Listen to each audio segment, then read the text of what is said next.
ഞാൻ ആദ്യം ആയിട്ട് ഗൗരി നമ്മുടെ ഇതിൽ വരുന്നു നോക്കിയപ്പോഴത്തേക്കും ഞാനിങ്ങനെ ജസ്റ്റ് കുറച്ച് സെർച്ച് ചെയ്ത് എന്തൊക്കെ ചോദിക്കാം എന്നൊക്കെ പറഞ്ഞിട്ട് ഇങ്ങനെ സെർച്ച് ചെയ്തപ്പോൾ ഞാൻ വിക്കിപീഡിയ പേജ് ഉണ്ട്. വിക്കിപീഡിയ, ഗൂഗിൾ, അങ്ങനെ കുറച്ച് പേജസിൽ എല്ലാം ഗൗരി ഭയങ്കര കർമ്മ ബിലീവറാണ്, സ്പിരിച്വലി ഭയങ്കരമായിട്ടുള്ള ഒരു കണക്ഷനുള്ള ആളാണ് എന്നൊക്കെ പറഞ്ഞിട്ട് കുറേ. അപ്പോൾ അത് ഹൈലൈറ്റ് ചെയ്താണ് എല്ലാവരും ഇട്ടേക്കുന്നത്. ഈ വിക്കിപീഡിയയിലൊക്കെ ഭയങ്കര ഹൈലൈറ്റ് ചെയ്തിട്ടാണ് കർമ്മ ബിലീവർ എന്ന് പറഞ്ഞിട്ട്. അപ്പോൾ എനിക്കത് കണ്ടപ്പോൾ ഒരു കൗതുകം തോന്നി.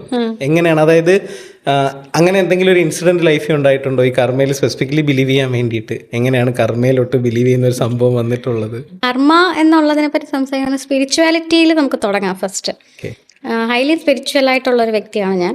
അതിലേക്ക് പോകാൻ കുറച്ച് നമ്മുടെ ലൈഫിൽ പല ഡൗൺഫോൾസ് വരുന്ന സമയത്താണ് നമ്മൾ കുറച്ചും കൂടെ, എന്നെ സംബന്ധിച്ച് സ്പിരിച്വാലിറ്റിയിൽ ഞാൻ എത്തിപ്പെടുന്നത് ഒരു എസ്കേപ്പിസത്തിലൂടെയാണ്. ലൈക്ക് നമ്മുടെ റിയാലിറ്റിയിൽ നിന്ന് എസ്കേപ്പ് ചെയ്ത് നമുക്ക് പോകാൻ ചില സിറ്റുവേഷൻസിൽ നമുക്ക് തോന്നുമല്ലോ. അങ്ങനെ ഞാൻ അതിൽ നിന്നൊന്ന് രക്ഷപ്പെടാൻ വേണ്ടിയിട്ടാണ് സ്പിരിച്വാലിറ്റിയിൽ എത്തുന്നതെങ്കിലും, പക്ഷേ പിന്നീട് അതിലെത്തുമ്പോഴാണ് നമ്മൾ ഇത്രയും നാൾ നമ്മൾ ജീവിച്ച ജീവിതമൊന്നും അല്ല, this is what is reality. നമ്മുടെ ലൈഫിൽ ഞാൻ ചോദിച്ച പല ചോദ്യങ്ങൾക്ക് ഉത്തരം കിട്ടിയതും എനിക്ക് സ്പിരിച്വാലിറ്റിയിൽ എത്തിയതിന് ശേഷമാണ്.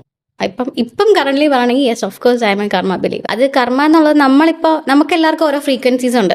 5 ഫ്രീക്വൻസി ലെവൽ ഉണ്ടായി. അതെന്താണോ കൊടുക്കുന്നത് അതേ യൂണിവേഴ്സ് കമ്മ്യൂണിക്കേറ്റ് ചെയ്യുള്ളൂ. ഞാൻ കൊടുക്കുന്ന vibration, whether it is positive, അത് എൻ്റെ ഇന്റൻഷൻസ് പ്യുവർ ആണെങ്കിൽ തിരിച്ചതേപോലെ പ്യുവർ. അതല്ല എൻ്റെ ഇന്റൻഷൻസ് റോങ് ആണ്, ആ ഒരു വൈബ്രേഷൻ ആണ് ഞാൻ കൊടുക്കുന്നതെങ്കിൽ ഡെഫിനറ്റ്ലി ഇത് ബൂമറാങ് തിയറിയാണ്. അതാണ് ഈ കർമ്മ എന്നുള്ള സംഭവം, അതാണ് തിയറി.